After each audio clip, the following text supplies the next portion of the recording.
Uma frasezinha simples que Jesus é um tapa na cara da gente. Que às vezes nós ficamos querendo compreender a complexidade das coisas, fazendo muitas perguntas sobre Deus, mas a gente não tem coragem de perguntar a nós mesmos isso. Eu perdoo da mesma maneira como quero que Deus me perdoe? Ou eu ainda não sou capaz de ter um coração simples, amoroso, que entende o mal que o outro tantas vezes está pronto para cometer? Mas veja bem como é interessante. O enfoque de Paulo é que o cristão se posicione dentro da comunidade numa perspectiva de exercitar constantemente consigo mesmo, exercitar-se diariamente numa conversão que lhe faça sair do seu egoísmo para viver comunitariamente, sempre pensando no bem comum. Quando eu penso no bem comum, eu tenho que necessariamente abrir mão do meu mau humor, da minha falta de caridade, da minha falta de justiça, da minha fofoca, porque senão eu não construo o bem comum. Como é fácil identificar, no meio de tanta gente, aquela pessoa que tem o dom de conciliar, de ajudar a resolver conflitos. E você identifica logo também quem é o que causa confusão, quem é o mais difícil, quem é aquele que coloca empecilho em tudo. E aí você percebe que o jeito de ser é também um pouco fruto da escolha. Sim, que com o tempo nós vamos perdendo a capacidade de reconhecer o que verdadeiramente nos salva. O que me salva são as forças do meu batismo. Eu estou aqui, com todas as sementes da salvação dentro de mim. Eu só preciso fazê-las florescer. Às vezes na nossa oração nós fazemos a mesma coisa. Nós ficamos pedindo o irrisório, quando Deus na verdade precisa nos dar muito mais que isso. Ah, padre, mas por que ele não dá então? Sabe por quê? Porque quando eu estou preso no meu querer, eu não consigo mover a minha vontade para que o agir de Deus aconteça em mim. O imaturo vai sempre prejudicar a ação de Deus, porque a ação de Deus, ela depende da nossa reação. Porque Deus quis que fosse assim. Deus pede o agir humano, sempre. Até para abrir o mar vermelho, o povo teve que colocar o pé na água. Quando Moisés estava apavorado, sem saber como iria fazer para atravessar aquele mar, ele corre lá, o que Deus diz para ele? Ah, peraí Moisés, eu vou resolver seu problema. Não. Ele dá uma ordem, fala para o povo caminhar, fala para que o povo continue caminhando. E somente na hora que aquele povo começou a colocar os pés na água, é que o mar se abriu. O povo precisou fazer a sua parte. O povo precisou manifestar a sua confiança. O povo precisou exercer a sua vontade. Nós queremos a libertação. Então, ao colocar o pé na água, o agir de Deus se tornou uma realidade. E é por isso que a conversão será sempre para nós um exercício de deixar de lado as situações que nos privam de nós mesmos. Porque só quem está na conquista diária de si mesmo vai saber oferecer-se a alguém. Caso contrário, se não houver essa busca pessoal por ser de si mesmo, nós não teremos condições de nos oferecer a alguém.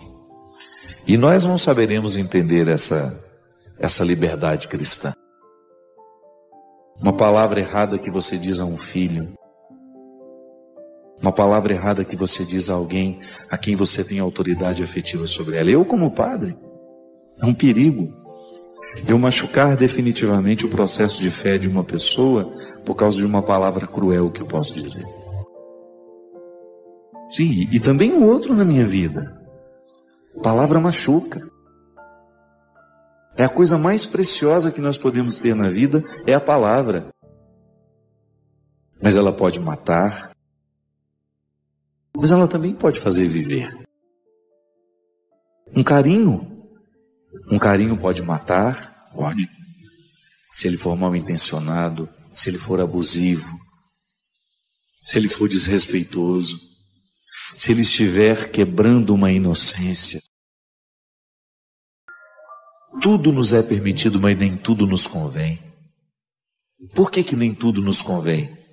Porque se eu identificar que aquele comportamento, que aquela escolha vai me prejudicar na minha relação com a minha família, com a minha casa, com aqueles que diretamente estão ligados a mim, por amor a eles, eu preciso não aceitar.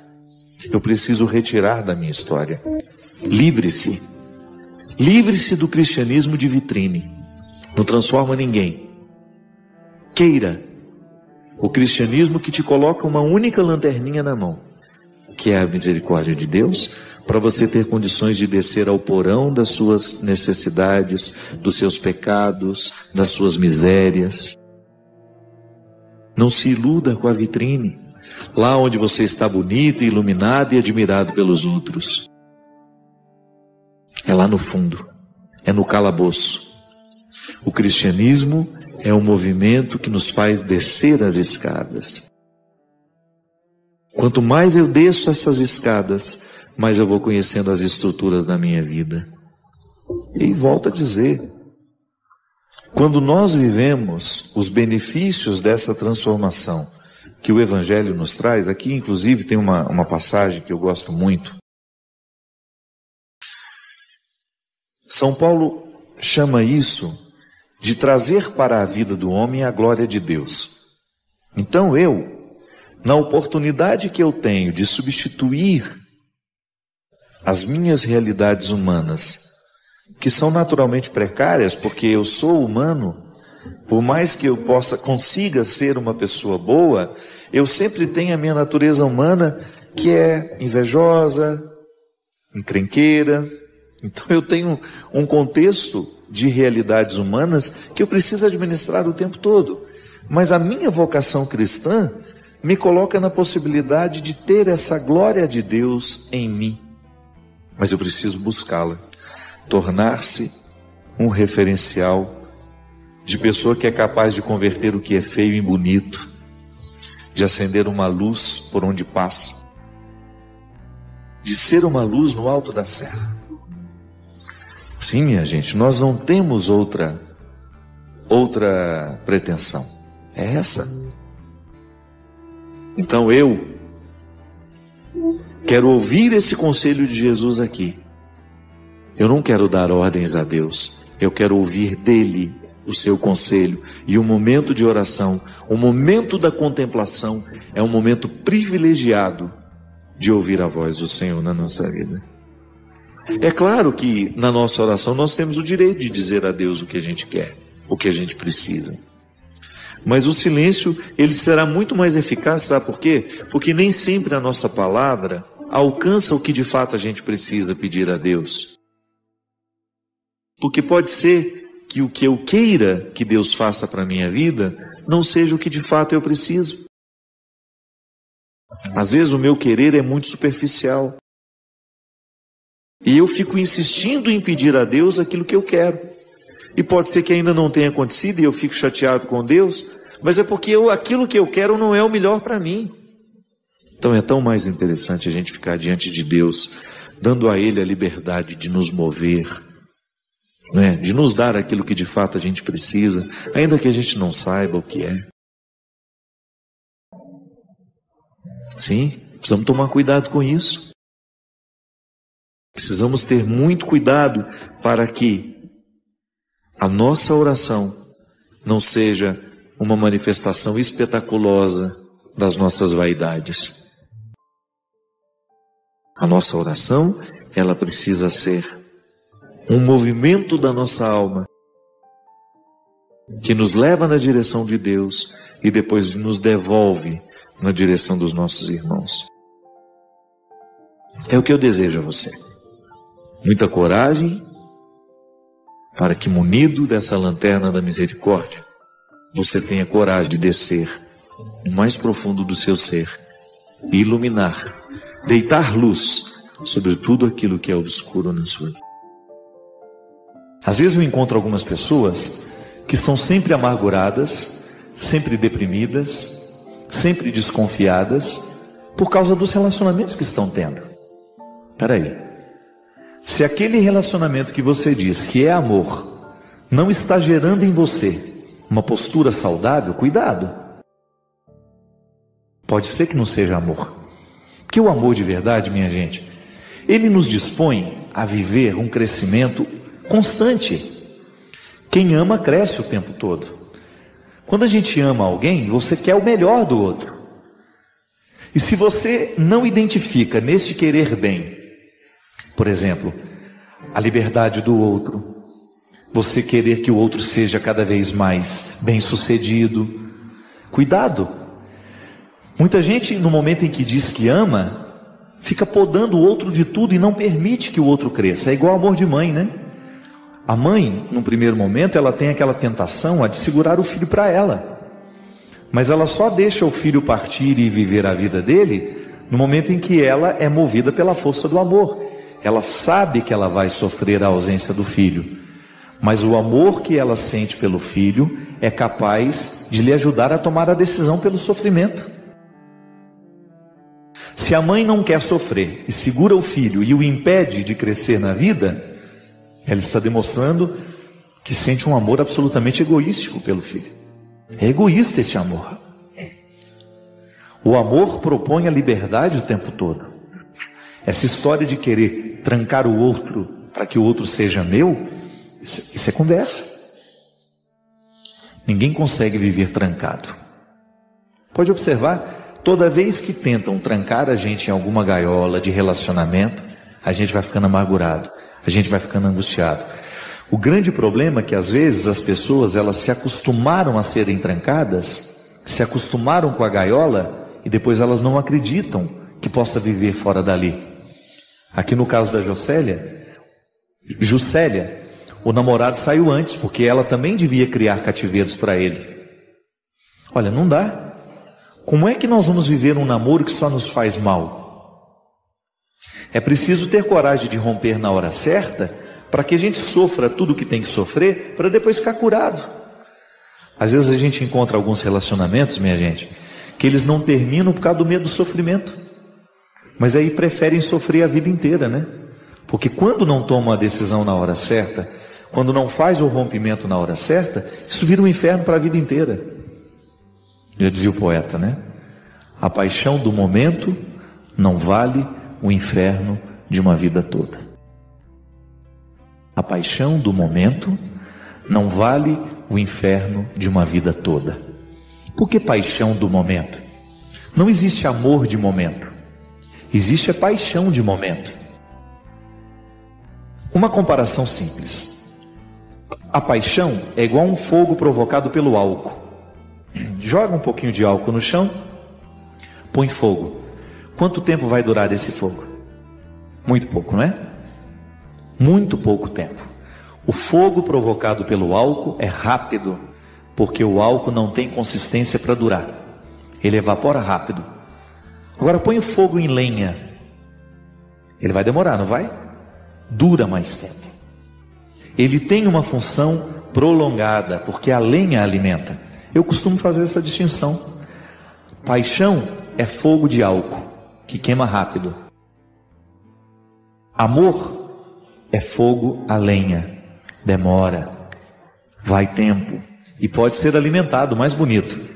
Vai tentar jogar álcool no fogo que já está queimando. No fogo de álcool, vai tentar jogar álcool para você ver? Você morre queimado. O fogo pula em você. A paixão é altamente destrutível por causa disso.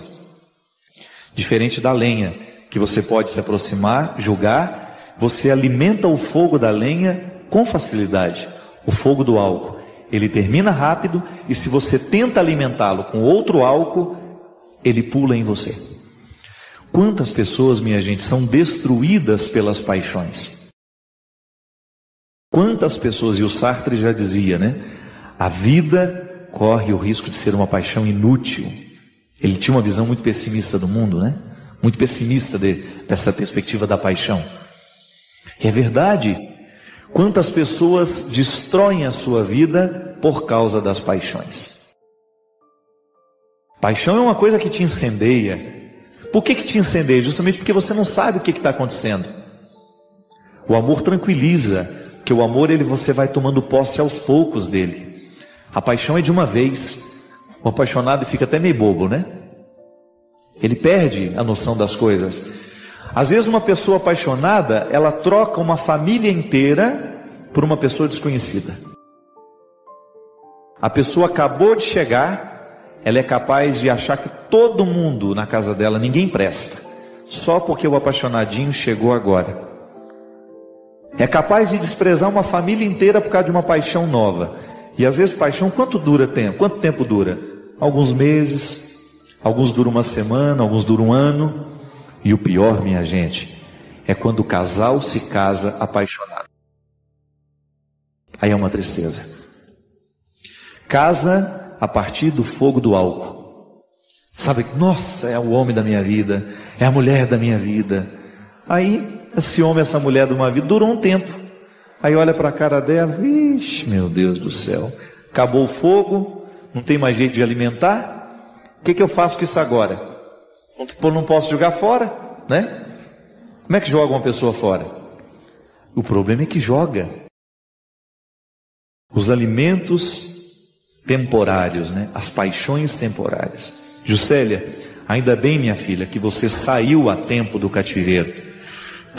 E o mais bonito, abriu a porta para que ele fosse embora também. Minha gente, casar apaixonado, isto é, sob o impulso da paixão, é um risco muito grande. Manter relacionamentos a partir da paixão é um risco muito grande. Relacionamentos só sobrevivem a partir do momento que eles são alimentados pelo amor. O que é o amor? É esse comprometimento. Você sabe o que o outro tem de bom, o que o outro tem de ruim. Você fez essa matemática, você acha que ainda vai ter muita coisa boa para vir pela frente e você aposta. A paixão é a visão mágica. É igual, veja bem, é interessante porque essa é uma característica dos nossos dias, né? Nós somos muito apaixonados. As nossas decisões são muito apaixonadas.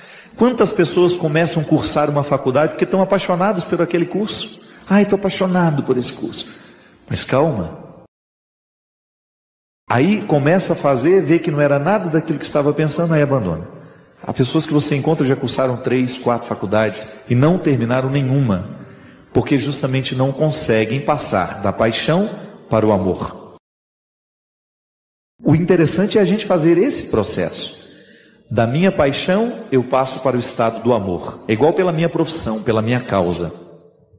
Um dia eu quis entrar no seminário. Eu estava apaixonado pelo seminário. Sobretudo por causa de uma piscina que tinha lá no canto lá. Olhei aquela piscina e falei, é aqui mesmo que eu quero viver. A paixão, quanto tempo durou aquilo? 2, 3 meses? Depois acaba. Aí, minha gente, é a hora da gente descobrir consistência na escolha que a gente fez. Senão a gente não fica do lado do outro, a gente não leva até o fim a opção que a gente fez. São 7 anos que eu tenho que buscar o meu amor pela minha escolha o tempo todo. É a minha vida. Eu não exerço uma profissão. É a minha escolha. Eu escolhi ser padre. Você escolheu ser mãe. Você escolheu ser marido, ser mulher. E esta experiência do aprisionamento do outro é justamente quando a gente deixa prevalecer o fogo da paixão e a gente não passa ao fogo do amor à lenha. Quando nós passamos o tempo todo pela experiência do temporário e a gente sobrevive disso, acabou e não resta muita coisa. Basta a gente ver os nossos jovens, né, como eles ficam, como é rápido esse processo, como a fila anda rápido. Meu Deus do céu, existem meninas com 13, 14 anos que às vezes no mês elas ficam com 8, 10 rapazes e se apaixonam toda vez, mas aí a paixão vai embora logo. Só que aí o que a gente precisa ter consciência é de que essas pessoas elas vão criando marcas muito negativas dentro delas. E a vida afetiva vai virando um caos, justamente por causa desta instabilidade, que repercute em muitos outros aspectos da nossa vida. Às vezes nós não temos não sabemos manter as nossas decisões até o fim, é porque afetivamente a gente não sabe lidar com as pessoas, a gente não sabe alimentar as demoras da vida. A gente vive sempre a partir daquilo que é temporário.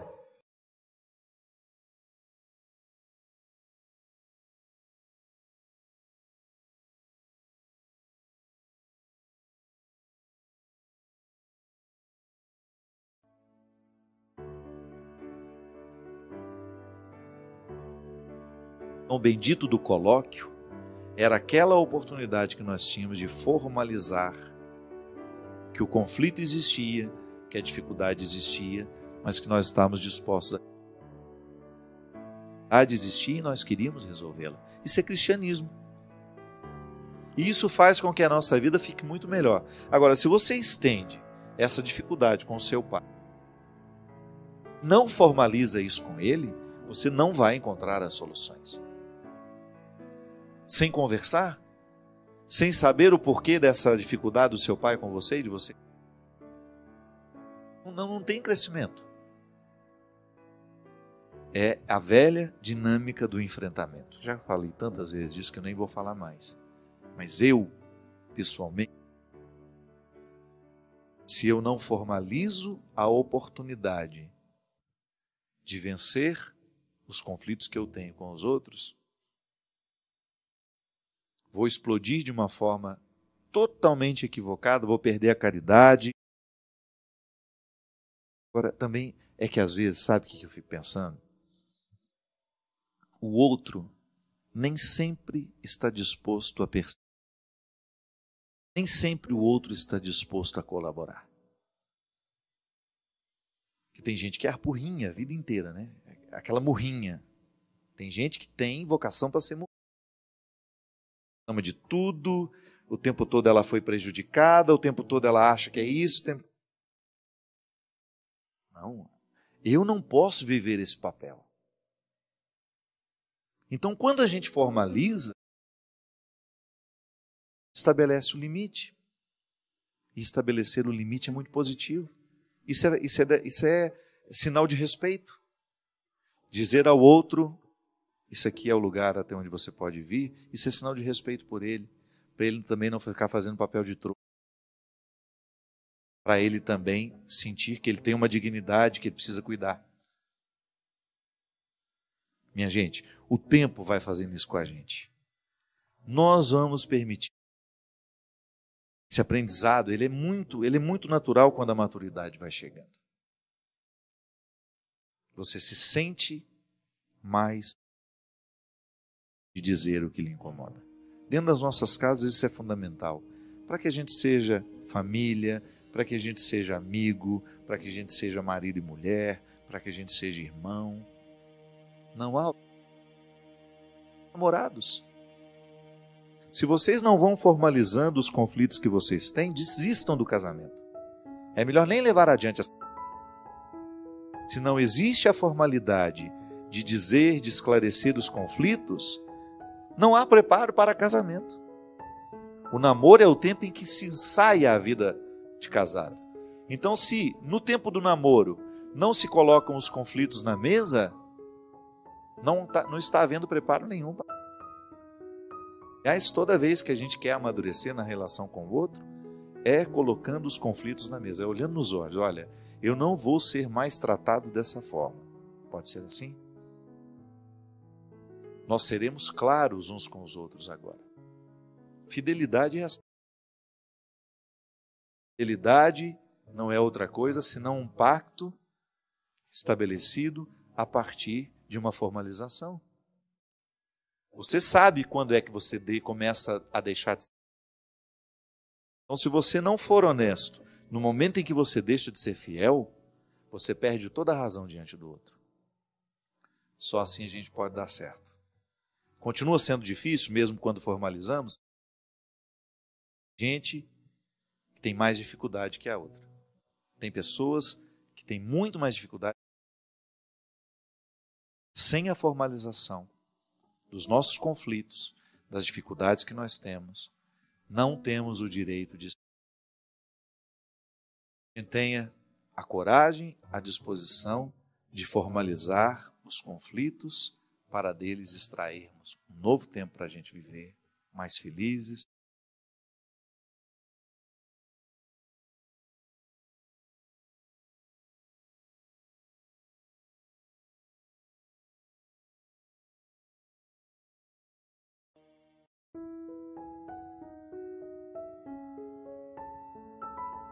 Por mais que a vida seja difícil, ninguém está fora da possibilidade de ser feliz.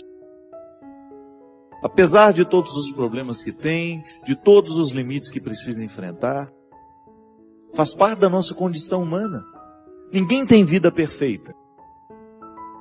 Gente, quando nós começamos a compreender a felicidade como um projeto possível, quando a gente deixa de idealizar essa felicidade, eu vou ser feliz quando isso for assim, quando fulano de tal, quando meu marido for perfeito, quando a minha esposa for perfeita, não vai nunca. As pessoas não serão perfeitas. Agora você pode buscar uma harmonia interior que vai lhe dar condições de lidar um pouco melhor com a imperfeição do outro e até, minha gente, lidar com ela de maneira mais responsável. Porque às vezes nós fazemos a manutenção do erro do outro. Às vezes somos nós os responsáveis pela não mudança do outro. Muitas vezes sou eu o responsável por aquilo que não é transformado no outro.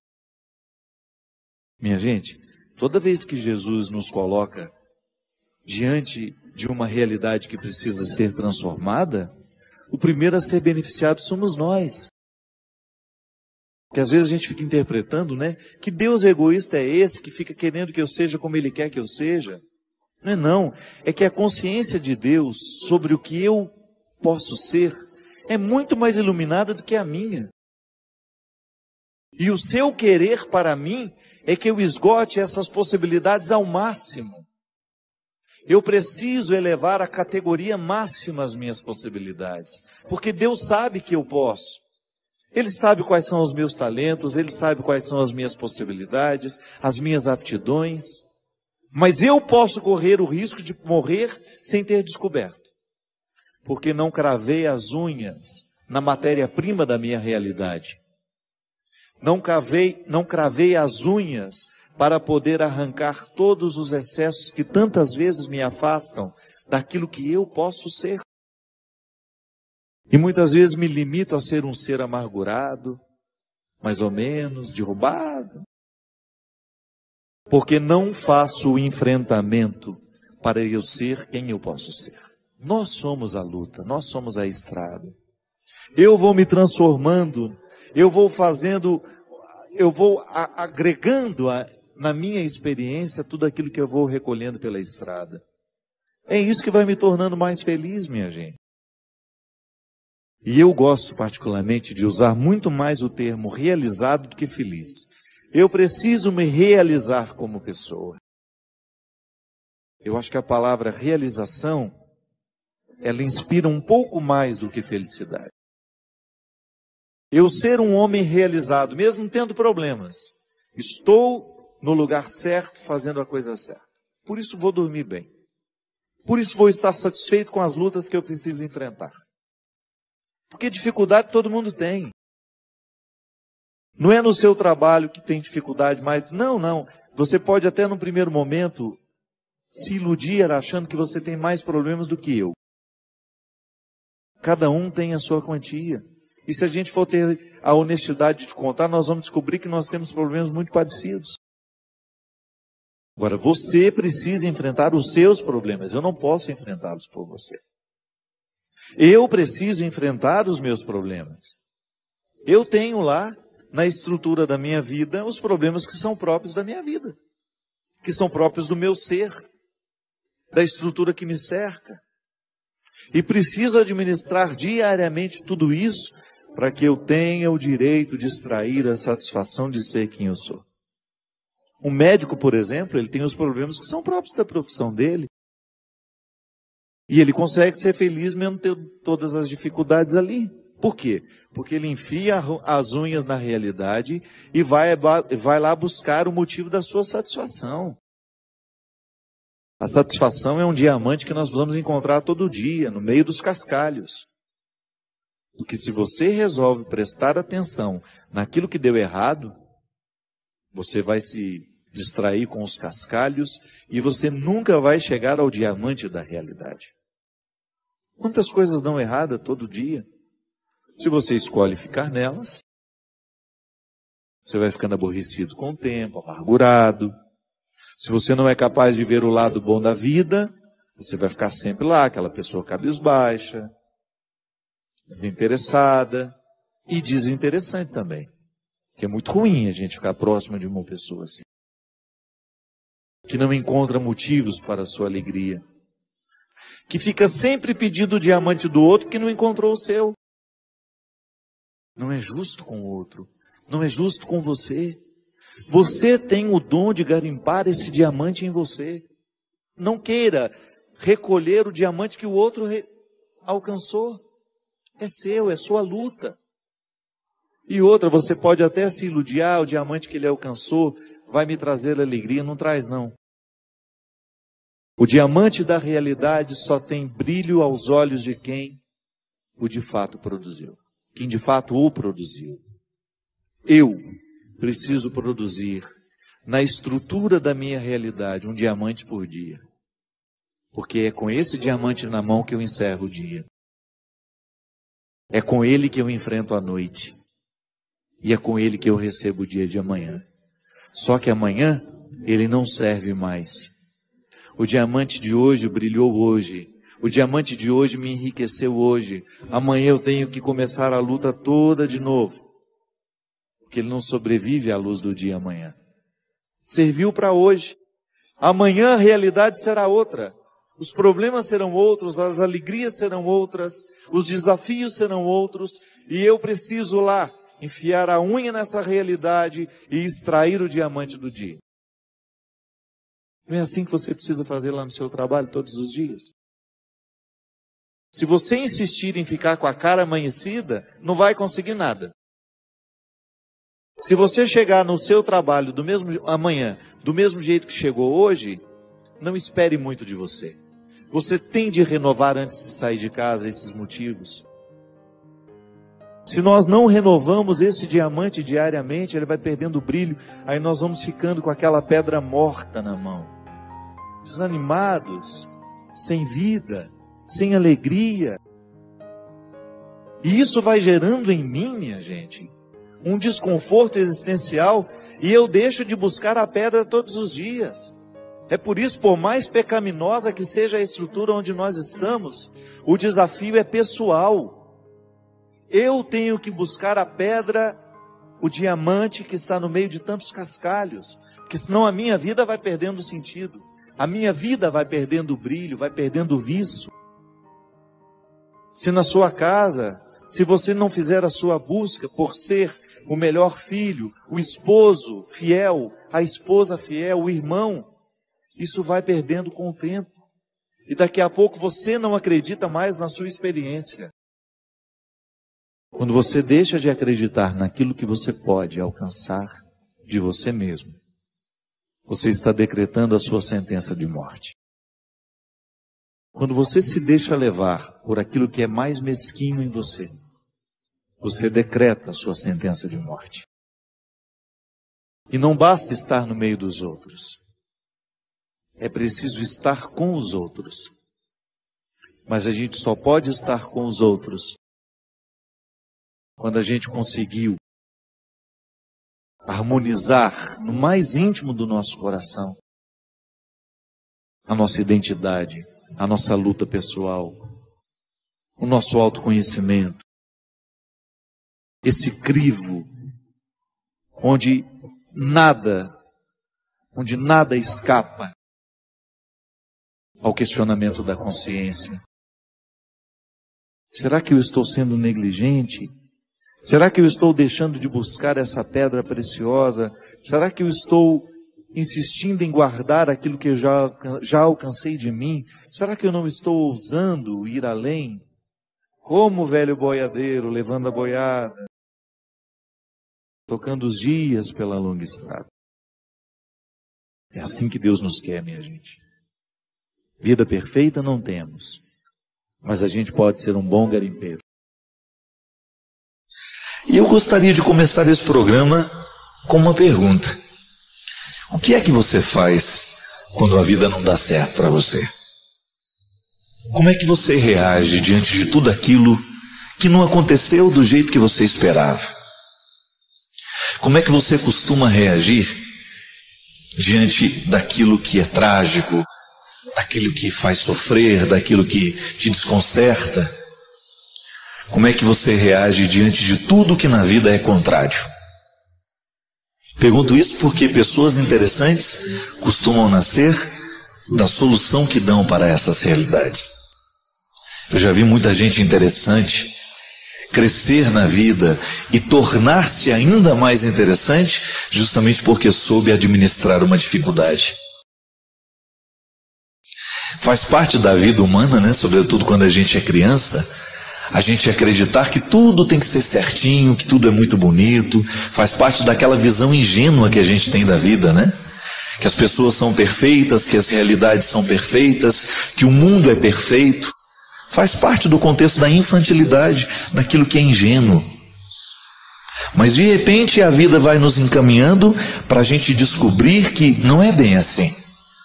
Não é como a gente sonhou, não é como a gente imaginou, não é como a gente idealizou. É o momento em que o ser humano começa a lidar com seus fracassos.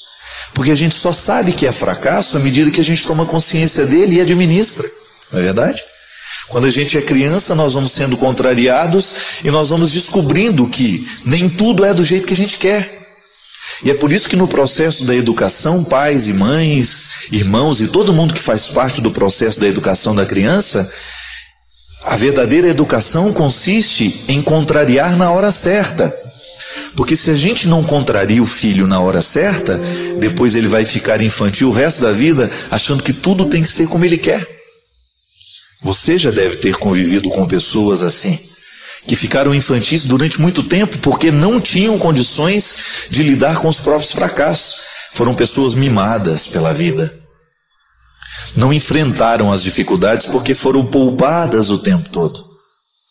E você já deve ter identificado isso em você. Momentos em que você tinha dificuldade de lidar com seus problemas, com as adversidades, com aquilo que era contrário ao que você queria, justamente porque faltou maturidade. Mas você também já experimentou o crescimento que é possível acontecer cada vez que nós sabemos colocar a vida sobre a mesa, descobrir o que a gente não gosta, o que a gente gosta e aprender a conviver com isso. Digo isso, minha gente, porque nós só poderemos alcançar o ideal da santidade que Deus nos propõe o dia em que a gente começa a ter consciência de que o santo se faz a partir dos contrários. É o momento que a gente precisa identificar dentro de nós aquilo que nos desafia para a gente crescer ou para a gente evoluir. Evoluir é você retroceder, né? É você deixar de avançar. Quantas vezes na vida nós passamos por situações que porque a gente não soube enfrentá-la, porque a gente não soube administrá-la, a gente evoluiu, a gente se transformou numa pessoa pior. Mas o processo de Deus na nossa vida é nos fazer avançar. É a gente descobrir aquilo que hoje está nos contrariando, é a gente descobrir um sofrimento que hoje está agudo dentro de nós, e nós darmos uma direção certa a esse sofrimento, para que ele venha nos amadurecer. Eu gosto muito daquela palavra, eu não sei onde é que está na Sagrada Escritura, que diz que quando a criança ela não tem condições de comer alimentos sólidos, lhe é dado leite, que é um alimento rápido. É fácil engolir, não é verdade? Não dá trabalho tomar um copo de leite, mas dá trabalho comer um prato, arroz, feijão, um pedaço de carne. Mas nós, à medida em que nós vamos crescendo, nós não podemos ficar somente no alimento fácil, porque senão a gente vai morrer desnutrido. O alimento, o leite, é o alimento de um tempo certo da vida. É um tempo controlado, a medicina nos ensina quanto tempo a criança pode ficar só com o leite materno. Mas depois ela começa a ter que fazer o esforço de comer comidas mais sólidas para melhorar até mesmo o seu processo, para o seu crescimento, Para o seu desenvolvimento humano, ela precisa passar do alimento fácil para o alimento mais difícil de ser digerido. O organismo vai se adaptando a essas mudanças. A fisiologia nos ensina tantas coisas sobre a vida espiritual. E a Sagrada Escritura, quando coloca isso, está justamente nos mostrando que, da mesma forma como a fisiologia precisa de coisas mais fáceis no início, com o tempo ela vai pedindo também realidades mais difíceis, mais complexas. É como aprender matemática. A gente só será capaz de realizar operações de álgebra se um dia a gente aprender que 1 mais 1 é igual a 2. Quando nós passamos pelas operações simples, a maturidade espiritual humana, minha gente, passa pelas mesmas regras. Se eu não soube administrar os pequenos conflitos que a vida me ofereceu, eu não vou conseguir lidar com as grandes dificuldades que a vida vai me oferecer à medida que o tempo passa. E é interessante isso, porque ninguém está livre disso. Envelhecer é você lidar com os limites da vida. A disposição que você tinha na sua juventude, você não tem mais hoje. Mas quem disse que isso é perder? Isso é perder quando você olha apenas de um foco. Mas se você amplia a visão que você tem do envelhecimento, você vai descobrir que a idade, a velhice, a maturidade, vai lhe dando oportunidades de você lidar com você mesmo de um jeito novo. Você começa a esbarrar no limite de forma positiva e você descobre naquele limite uma causa de crescimento para você. Você descobre naquela realidade que é contrária, aparentemente algo que está colocando ainda mais limites para você, mas aí você descobre que existe um passo a ser dado naquele momento. Crescer em Deus. Eu, quando eu fico melhor como pessoa, porque eu me despertei para uma realidade que antes me acorrentava, antes me deixava pior, a gente começa a galgar espaços mais nobres, mais elevados. E isso é crescimento espiritual. Ontem, por exemplo, no lançamento do nosso livro aqui em Belo Horizonte, Cartas entre Amigos, eu e Gabriel Chalita, uma mulher colocou o livro Cartas entre Amigos para eu autografar, me olhou e disse assim: Padre Fábio, eu li o livro Quem Me Roubou de Mim. E sabe qual foi o resultado daquele livro na minha vida? Eu disse, não. Fiquei pensando, né? Alguma coisa espiritual, alguma vitória que ela alcançou do ponto de vista, libertou-se de um relacionamento, qualquer coisa assim.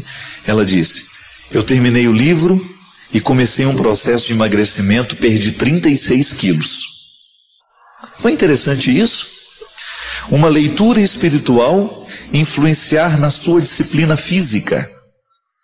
Ela descobriu que ela precisava se amar um pouco mais, que ela precisava se cuidar um pouco mais. Gente, já valeu ter escrito o livro. Se alguém ficou mais leve no corpo e consequentemente também na alma, já valeu ter escrito. Quantas vezes o peso do corpo se transforma também em um peso na alma? Está certo que existem pessoas leves no peso do corpo e pesadíssimas na alma. O corpo é o território do sagrado, nos ensina o judaísmo de maneira bonita. Se a gente mergulha na teologia judaica, você vai descobrir o corpo como um território do sagrado. Tão lindo, minha gente. Você descobrir que o respeito ao corpo é também o respeito ao espírito. E que o respeito ao espírito é também o respeito ao corpo, porque nós não somos duas realidades. Nós somos uma unicidade. A antropologia nos ensina isso. Nós somos corpo e alma. O cuidado de uma realidade reflete na outra. E isso é interessante. Você ir descobrindo na sua vida as exigências que a própria vida vai lhe dando, as situações contrárias que a vida vai colocando para você, e aí, como é que você reage? Ou você escolhe crescer, ou você escolhe evoluir. E às vezes a coisa é tão trágica que a gente pensa, não, aquela pessoa agora vai só piorar. E de repente ela reage de uma maneira tão nova. Por quê? Deus é o motivo é a lente por onde nós olhamos a realidade. Tudo depende também da lente que nós olhamos, né? Para qual lugar nós estamos colocando? Qual é o filtro por onde passa o nosso olhar? E religião é para isso, minha gente. É nos ajudar a compreender o processo humano, o processo espiritual, e a gente se transformar em pessoas melhores por causa da religião que a gente vive.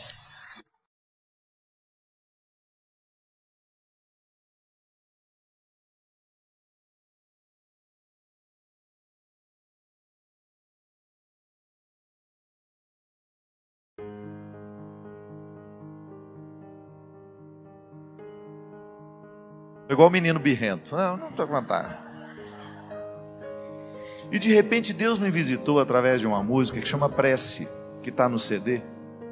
Uma música linda que fala de Nossa Senhora. A música me emocionou tanto, vocês conhecem? A música me emocionou tanto, mas tanto, eu ficava ouvindo aquilo assim. Sabe quando você chegou no WhatsApp, a música?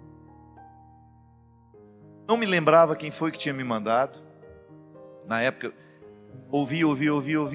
Passou o tempo. Depois não me lembrava nem mais quem tinha me mandado. E eu queria encontrar a música de novo e não consegui. E aí, por acaso, eu encontrei um link de um vídeo no Instagram. Da cantora cantando a música. E aí eu fiquei muito impactado. Não sabia quem era. Aí fiquei com vontade de gravar o disco por causa dessa música.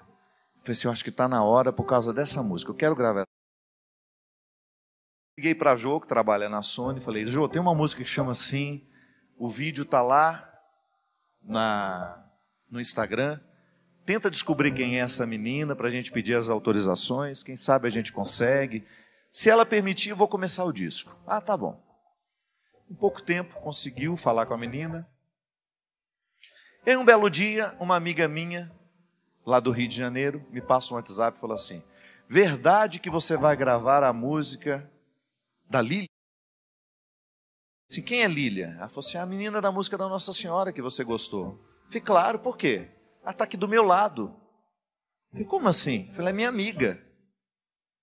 Já achei o mundo pequeno ali, né? Eu falei assim, mas diga para ela que essa música mexeu muito comigo, que Nossa Senhora me visitou poderosamente através dessa canção. Diga para ela que foi um presente de Deus saber que eu posso gravar. Aí nessa, não, peraí um minutinho que ela quer falar com o senhor. Aí ela falou assim, Padre Fábio, que prazer. Aquela história, aquela experiência. Padre, quando eu fiz essa música, eu mostrei ela para o meu marido. E como eu canto música popular brasileira, eu nunca imaginava que o meu público poderia gostar dessa música. Só que aí no dia que eu mostrei para ele, eu falei assim, mas eu vou dizer uma coisa para você, do fundo do meu coração. Eu fiz essa música, mas eu tinha muito desejo que ela um dia fosse gravada pelo Padre Fábio. Olha isso. Isso uns 3 meses depois da primeira vez que eu tinha escutado. Aí fiquei muito emocionado na época, na hora, no momento, nem que ela falava isso, porque primeiro o meu desejo de cantar aquela música que eu não sabia de quem era, como Nossa Senhora me visitou o coração naquele momento, como ela me trouxe Deus ali, sabe como uma mãe te põe no colo de Deus e fala, meu filho, descansa, porque a música fala isso. A música é linda, a música é uma oração linda, terna, simples, e uma expressão muito simples, minha Nossa Senhora, me dá um colo, começa assim. Num tempo que tinha sido tão difícil para mim, tanta luta, de tanta dor, de tanto sofrimento, quando eu ouvi aquela música era como se eu estivesse diante de tudo que eu precisava dizer e eu não sabia. Ô minha Nossa Senhora, me dá um colo, faz tempo que a gente não conversa. Eu vivo nesse mundo tanta pressa, preciso do seu amor, preciso da sua companhia. Só isso que falava a música. De repente aquela menina dizendo que quando compôs, imaginou que seria uma música que eu cantasse. Sabe quando se entrelaçam as coisas? Aí eu pensei, está na hora do disco. O meu disco não poderia nascer diferente. Tinha que nascer no colo de Nossa Senhora.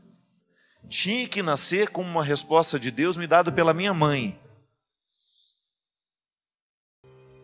E a música Trem-Bala veio nesse mesmo movimento.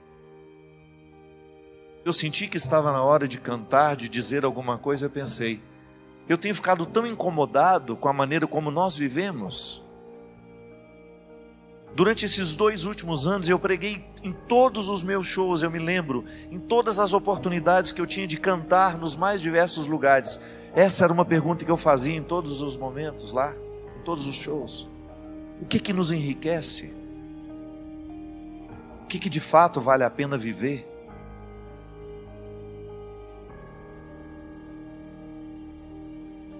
O que traz significado ao nosso coração? Onde vale a pena a gente perder o tempo? Perguntinha cruel. Eu me olhava, eu me via e eu me perguntava: eu estou vivendo a vida que eu preciso viver? Eu estou fazendo escolhas que de fato correspondem àquilo que me pede o coração? Aí quando eu vi o trem-bala, eu pensei: meu Deus, como nós precisamos dessas frases simples. Como nós precisamos refletir o trivial. Tamanha a pobreza que nós estamos vivendo. E é impressionante como ela emociona tanta gente. Ela não tem nada de sofisticada. Nada.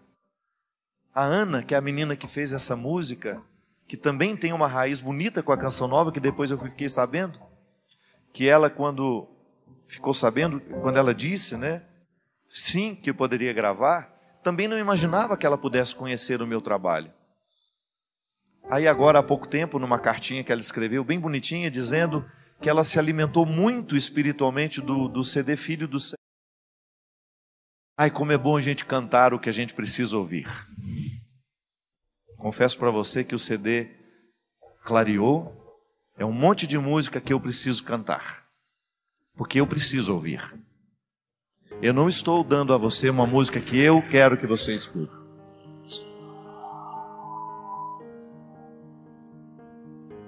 O CD Clareou é um conjunto de músicas que eu preciso cantar, porque eu preciso. Essas expressões simples que me lembram o que de fato, de que forma eu preciso viver. Porque aí para mim sem dúvida, uma oportunidade muito feliz que eu tenho de ser esse canteiro de obras. Que nós precisamos. É isso que nos realiza, né? Quando você percebe que você está em pleno andamento de reformas.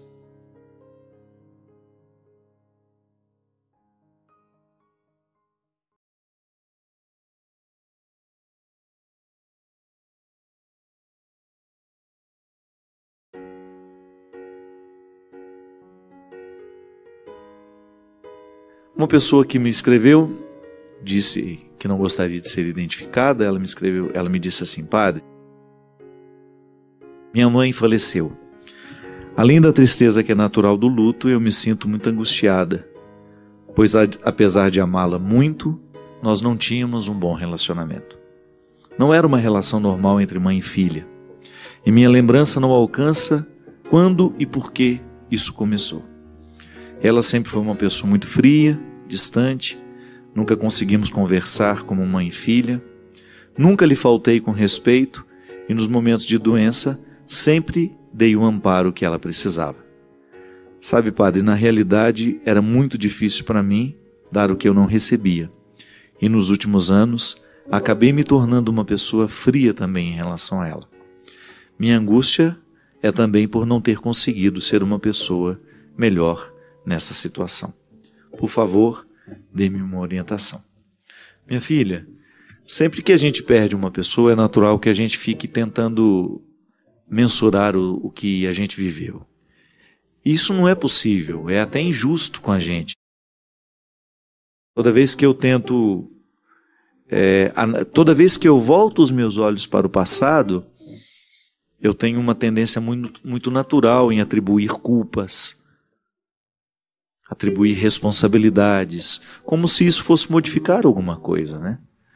O fato é que, à medida que nós estamos vivendo, nem sempre nós somos livres o suficiente para modificar as nossas atitudes. Eu falava aqui para vocês no início, né, que muitas vezes eu não sou capaz de modificar uma atitude porque eu não sou suficientemente livre para compreendê-la. E relação de mãe e filha passa muito por isso. Nem sempre mãe é livre no momento que está sendo mãe. E filho também nem sempre é livre no momento que está sendo filho. Pode estar condicionado pelas forças do momento, pelas dificuldades que são próprias daquela hora, ou até mesmo das crises normativas que nós enfrentamos ao longo da nossa vida. E você tem razão, muitas vezes nós não sabemos localizar o porquê da dificuldade com a nossa mãe. Eu preguei um retiro na semana passada e eu falava da experiência que nós fazemos de Deus a partir da experiência que nós fazemos de nós mesmos. E há um momento do retiro em que eu convidei as pessoas que estavam ali comigo a pensarem nos papéis que seus pais exerceram na sua fé. Porque quando eu digo que Deus é Pai, é natural que eu convoque a imagem que eu tenho de Pai. A palavra Pai vai me reportar ao Pai que eu tive na terra. Deus é Pai. Naturalmente eu penso na minha experiência com meu Pai. Tantas vezes eu tenho dificuldade de fazer uma experiência com Deus amoroso porque minha relação com meu pai não foi boa. Eu preciso me libertar disso. Eu preciso pensar que os condicionamentos do meu mau relacionamento com meu pai humano não podem ser transferidos. Esse relacionamento ruim não pode ser transferido para a minha relação com Deus. Eu preciso ser livre para pensar que são duas realidades complementares, mas diferentes. Podem até se complementar, mas são questões diferentes. Somente o tempo, à medida em que eu me liberto. Porque eu vejo muita gente não acreditar em Deus porque tiveram dificuldade de acreditar em seus pais. Experiências humanas mal feitas geram seres humanos, muitas vezes, com muita dificuldade de viver a experiência da transcendência. Quando é que começa isso? A gente não sabe, você mesmo disse. O fato é que num determinado momento você percebeu que existia uma indisposição entre você e sua mãe. Isso é tão comum, gente, é mais comum do que nós imaginamos. Todos nós, em algum momento da vida, precisamos curar essa relação com os pais. Vamos colocar os papéis nos seus devidos lugares. Porque senão, a gente morre sem ter chegado ao melhor do nosso relacionamento. Porque você pode muito bem chegar à conclusão que a sua mãe não é a pessoa com quem você mais tem afinidade, apesar dela ser a sua mãe. Não é nenhum pecado você, num determinado momento da sua vida, estabelecer uma relação respeitosa sempre, mas sem a cumplicidade, porque ela não foi possível. E quanto mais você insistia na cumplicidade com a sua mãe, na intimidade com a sua mãe, mais desastrosa ficava aquela relação. De repente, uma certa distância pode até fazer bem, para vocês conviverem melhor no futuro. Eu não estou falando de abandonar a mãe, não. Eu estou falando de estabelecer limites para essa relação, de você não carregar as culpas da necessidade de ser igual a todas as outras filhas. Não é assim que funciona. Eu, na relação com a minha mãe, eu tenho características que são específicas da minha relação com ela, que são diferentes dos meus outros irmãos. A intimidade não é uma regra. A intimidade é uma afinidade que acontece sem que a gente explique. Por que eu posso ter uma afinidade com Julie e não tenho de repente com uma outra pessoa? A gente não consegue explicar afinidade. Mas quando nós temos essa dificuldade, num papel tão determinante na nossa vida como pai e mãe, é natural que a gente se sinta culpado. Mas não deveria ser assim. A gente deveria encarar isso com mais naturalidade. As questões humanas não deveriam nos assustar tanto quanto nos assustam. Sim, é o meu pai, mas eu tenho dificuldade com ele. Pronto. A partir do momento que a gente tem coragem de dizer isso, a verdade nos ilumina e a gente começa a ter um pouco mais de sensibilidade no trato com a dificuldade. O grande problema é quando nós estamos dentro de um contexto de sacralidade tão estabelecido que a gente não permite dizer que não temos intimidade com o pai, com a mãe, ou até mesmo com o irmão. As relações familiares, elas são sempre carregadas de culpas. E nós não deveríamos agir assim. A partir do momento que a gente reconhece o papel do outro na nossa vida, o porquê dele nos incomodar tanto, o porquê de nós termos dificuldade com ele, e a gente começa a trabalhar isso no nosso dia a dia, as relações vão ficando mais saudáveis. Então, quando o outro vai embora sem a gente ter feito esse dever de casa, é natural que o incômodo seja maior. Porque aí você também já está romantizando, né? O outro já morreu, você não tem como alterar, aí você fica com aquelas perguntas inférteis. Ah, se eu tivesse feito. Ah, se eu tivesse falado. Ah, se eu tivesse modificado. Não fez, não falou, não modificou. Então não altera nada. A gente tende a agir enquanto a gente pode agir. A gente tem que resolver enquanto as pessoas estão vivas, enquanto a gente pode olhar nos olhos e dizer com muito amor: mãe, a senhora é minha mãe, mas nós temos mais dificuldades que facilidades. Então nós não vamos nos exigir uma intimidade que não nos é possível. Nós vamos lidar com respeito, nós vamos nos ajudar naquilo que a gente precisar, mas nós não vamos invadir a vida uma da outra. Porque nós já descobrimos que essa intimidade não dá certo para nós. E não vou me sentir culpado por isso. Não quero que a senhora se sinta culpada por isso. Minha gente, nós, quando tomamos a coragem de colocar os pingos nos is, as relações ficam mais saudáveis. A gente se liberta da culpa, aí de repente você percebe que está sendo mais fácil lidar com ela. Você se desobrigou, ela também. A gente aprendeu a dizer não, a gente aprendeu a dizer sim.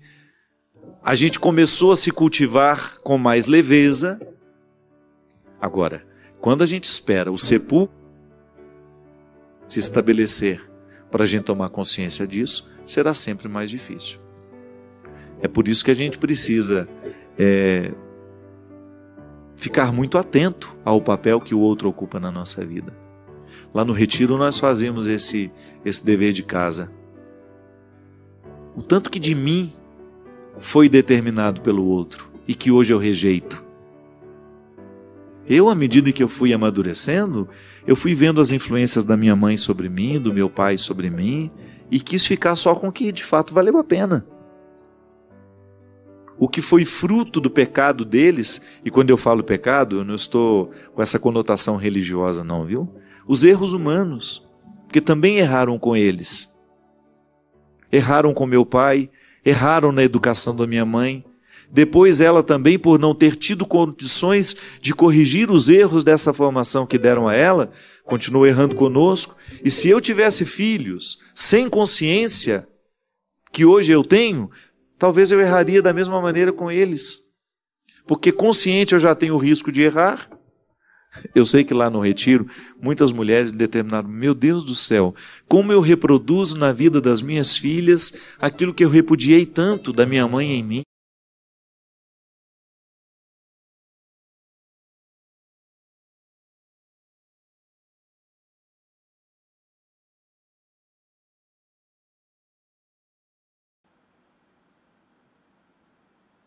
Chegar até o fim de um vídeo desses é por si só um exercício de paciência e entrega.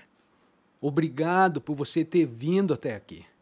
Comenta aí nos comentários a sua cidade, o seu país. Inscreva-se, compartilhe, deixe o seu like, porque cada pequena ação dessas ajuda essa mensagem a seguir adiante. Valeu? Um grande abraço a todos e até o próximo vídeo. Tchau, tchau!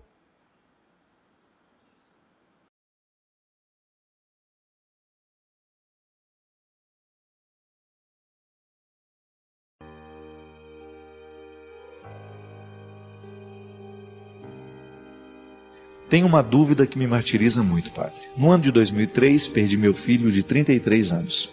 Foi assassinado quando tentavam lhe roubar o celular. Venderam o celular por R$20, padre. Esse foi o preço da vida do meu filho. Ele, que era um homem tão bom, tão amado por mim e por todos com quem ele convivia, sua vida foi arrancada a troco de nada. R$20 que usaram para comprar drogas. Eu não me conformo, padre. Nunca me conformarei. Penso muito em vingança.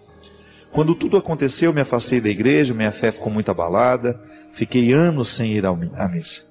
Agora, com a graça de Deus e de Maria, vou à missa, assisto os programas do Senhor, alguns programas da Canção Nova, mas mesmo assim ainda não encontrei a paz que eu tanto preciso. Estou com uma dúvida e preciso de sua ajuda para responder. Se Jesus sofreu tanto para salvar a vida de todos os pecadores, essa pessoa que fez isso com meu filho, que mudou a minha vida, vai ser salva, Padre? Esse assassino vai ser perdoado? E eu, Padre Fábio? E eu? E o meu sofrimento de mãe, que perdeu o filho, onde fica? Me ajude a acabar com essa dúvida, Padre. Me ajude a tirar isso de dentro do meu coração. Minha filha, nós não temos como arrancar de dentro de nós nenhum sentimento negativo se antes a gente não se reconciliar com as situações que o geram. O desconforto da alma da senhora não é por acaso. Ele nasce justamente da sua indignação de saber que seu filho foi morto por causa de um celular que foi vendido por R$20. Essa é a sentença da senhora. Essa é a condenação.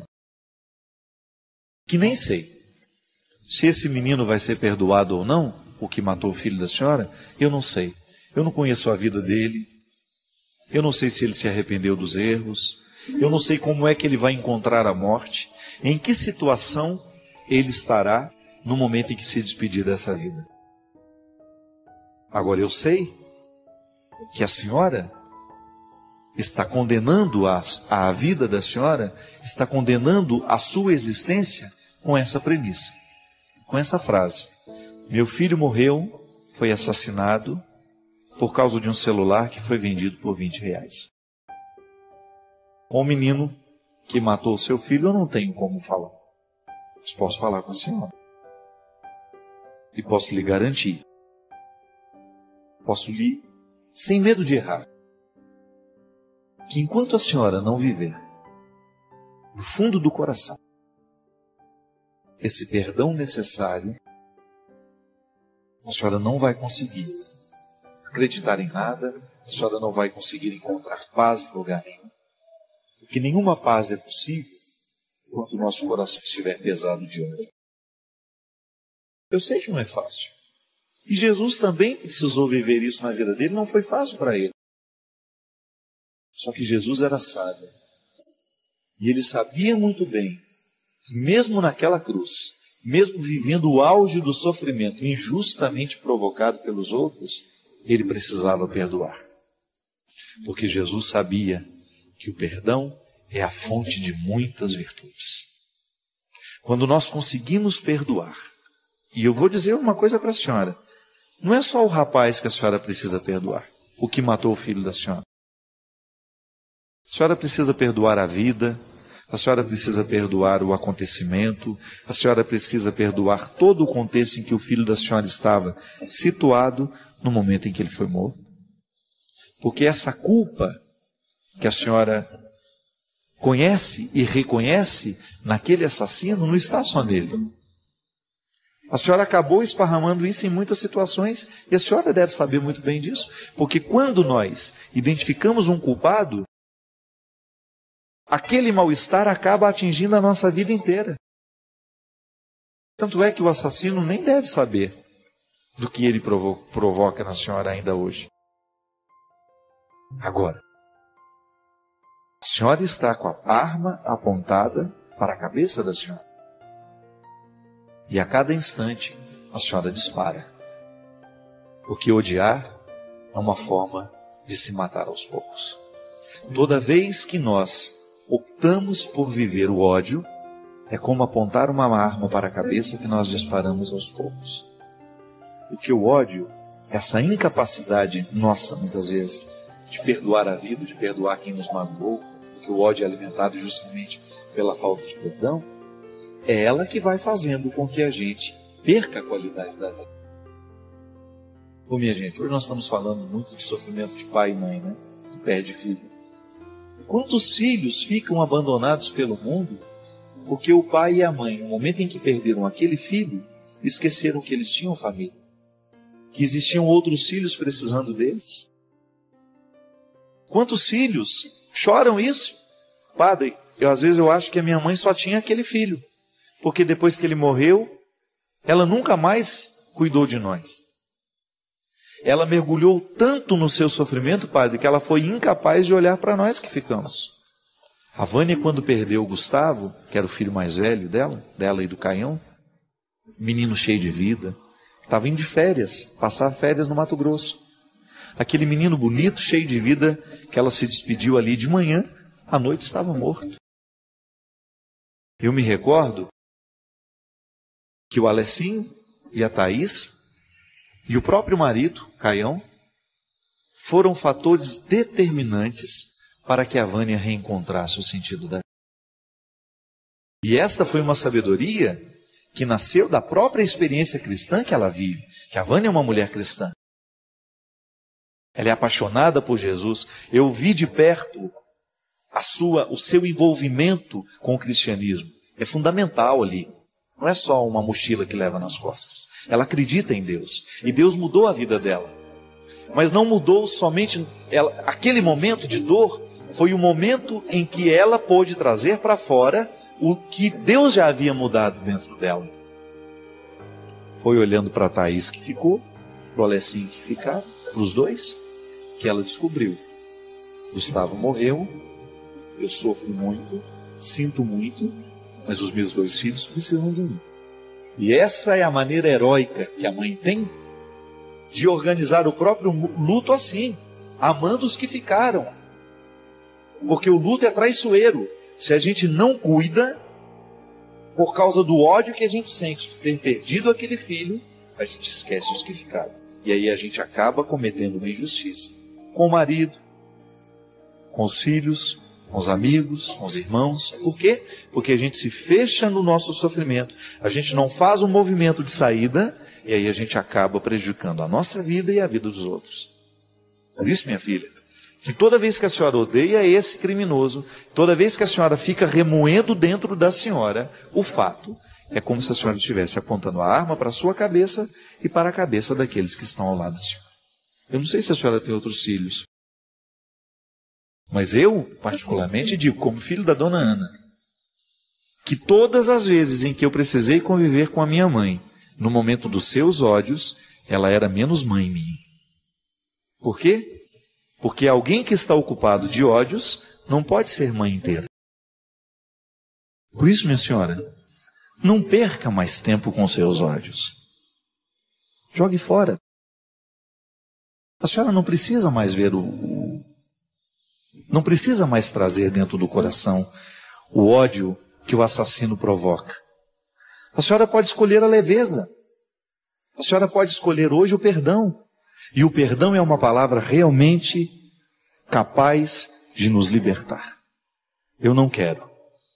Devolva esse lixo, é seu. Já que você matou o meu filho, já que você levou a minha alegria, eu quero devolver todo o lixo. Como? Limpando o coração. Não permitindo mais que ele seja depósito de tantas coisas mesquinhas. É assim que a gente vai fazendo a faxina da alma, né? Que eu preciso fazer, que você precisa, porque de vez em quando alguma coisa de errado vai acontecer, não vai ser de acordo com as nossas expectativas, alguma coisa não vai ser de acordo com os nossos sonhos, com aquilo que a gente esperava que fosse. Mas você é o condutor de tudo isso. Você está à frente. Com Deus contigo. Eu acredito nisso. A cada dia eu peço mais. Senhor, esteja tão presente em mim, mas tão presente que eu já não saiba nem mais me diferenciar de Ti. Eu quero sentir com o seu coração, eu quero amar com o seu coração. Eu quero viver com o seu ar. Eu quero ter em mim a força da sua presença. E se o Senhor é o Criador, eu não tenho o direito de viver inacabado. Eu quero o tempo todo viver esse processo de recriação. Se o Senhor é o Criador e eu ouso respirar o mesmo ar que o Senhor, se eu ouso ser proprietário da mesma palavra que o Senhor, eu não tenho o direito de não viver outra coisa senão a recriação. E hoje ser recriado lá, no gramado da minha casa, com meu cachorro no colo, vivendo uma situação simples, muito pequena, que qualquer ser humano tem o direito de viver. Não é um privilégio, não é um luxo, não. É uma situação simples. Você ter uma criatura no seu colo que tem um carinho e um respeito por você pelo simples fato de você tratá-la bem. E ela identificá-lo no mundo assim. No meio de tantos, ele corre na sua direção. Quando todos chamam, ele atende a sua voz. Viver aquele momento e descobrir que a vida é isso. E que todo o empenho vale por causa daquele momento que nos mostra que tudo pode ser assim. Que pelos gramados da vida, pelos gramados da existência, nós temos a possibilidade de viver a surpresa da vida. É isso que eu lhe desejo, viu? Que nos gramados da sua vida, você viva cada vez mais as surpresas.